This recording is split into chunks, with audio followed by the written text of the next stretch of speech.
Hi, today we will talk about smooth criminals, hackers, cashiers, and global money heist. Modern bank robbers combine digital expertise with actors on the ground to accomplish thefts larger than ever possible. Hackers can take control of interconnected computer networks by exploiting vulnerabilities in a single entity. Cybercriminals employ many payment instruments and channels to hide their activities from incumbents and authorities. Alongside natural disasters, the most recent being the Uri snowstorm in Texas and Hurricane Ida in New Orleans. Cybercrimes and cyberattacks evidence the vulnerability of digital financial infrastructures to this disruption and shutdowns. The computer network of banks, payments processors, and ATM operators are not an exception. In 2008, hackers infiltrated the computer network of RBC WorldPay, the payment processor of the Royal Bank of Scotland Group, after raising the withdrawal limits on petrol, debit cards, and gift cards. The criminal employed gangs of cashiers or money mules to withdraw funds in at least 280 cities worldwide. Cashier withdrew $9 million in less than 12 hours from over 2,100 ATMs. These types of cybercrimes use sophisticated hacking techniques to compromise computer system and then utilize a global network of co-conspirators to withdraw millions of dollars from ATM machines around the world, said Kenneth Cronin, US Secret Service Special Agent. In 2014, hackers attacked bank owner ATM in Ukraine using a self-destructed malware code targeting ATM software. Unlike jackpot techniques involving drilling or melting holes to connect to the ATM black box, scammers left ATMs undamaged. The terminals were fully loaded with cash on Friday but found empty on Monday. The hackers raised no alarms in Ukrainian banks' computer systems. Large-scale international attacks on the ATM network already happened in the past, but never before were cybercriminals able to carry out such an attack affecting only the ATM network itself and leaving no trace at all, said head of marketing at SafeOnSoft, a Russian software security company. Global bank robbers.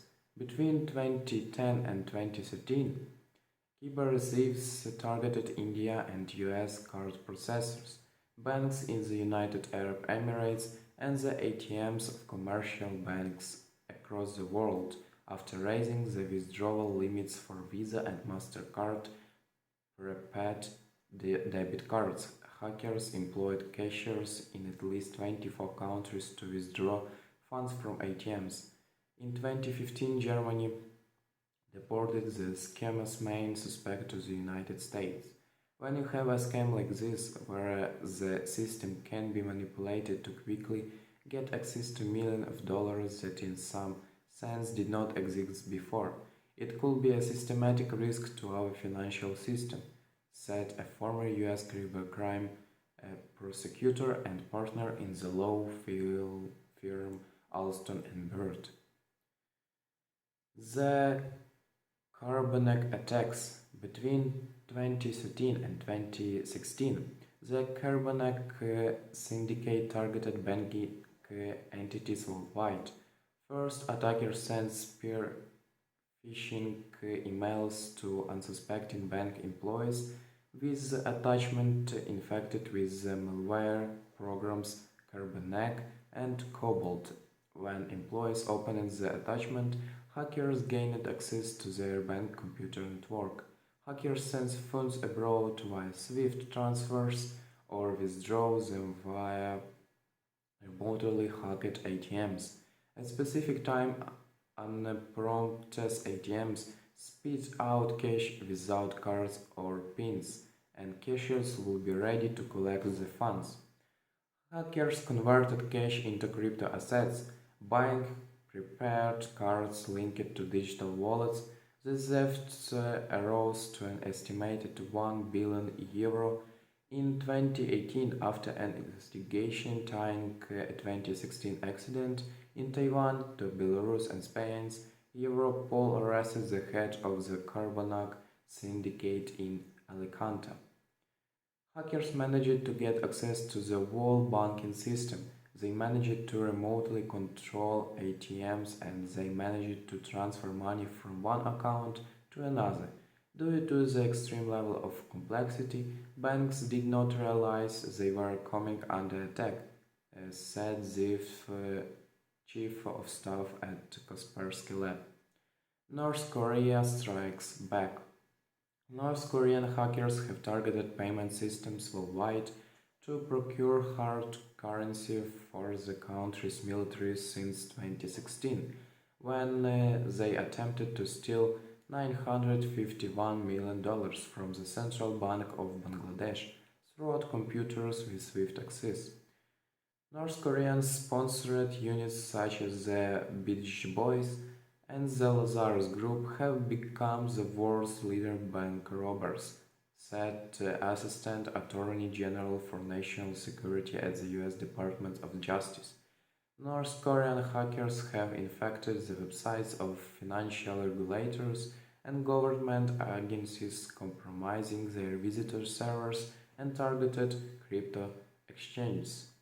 In 2021, North Korea attacked on cryptocurrency platform, extracted nearly $400 million worth of digital assets, one of its most successful years on record, according to blockchain research firm Chainalysis.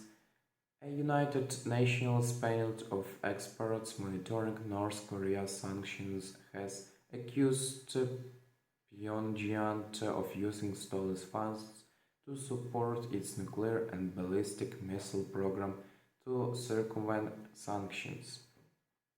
Pyongyang's ATM heist. In 2016, after stealing data from South Africa's Standard Bank, North Korean hackers contracted the Japanese Yakuza to hire local money mules to withdraw $16 million from roughly 1,700 7-Eleven's ATMs using nameless debit cards.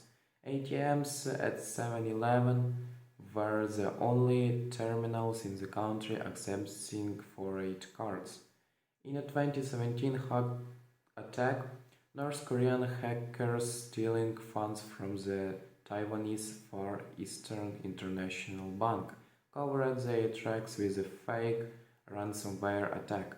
The false criminals' extortion hit ATM withdrawals around the world. North Korean hackers have excelled in so-called fast cash attacks against interbank payment switches and ATM operators such as Red Bank in Chile. Payment switches track and reconcile transactions between ATMs and commercial banks. By controlling a payment switch, hackers can operate ATMs worldwide at once, relying on local gangs of cashiers to pick up the withdrawn funding in dozens of countries. If you can do this, then you no longer have to put malware on 500 ATMs. That's the advantage. Why it's so clever, said technical threat intelligence team at a large financial institution during the Black Hat 2020 security conference. Okay guys, thank you for watching this video. Bye.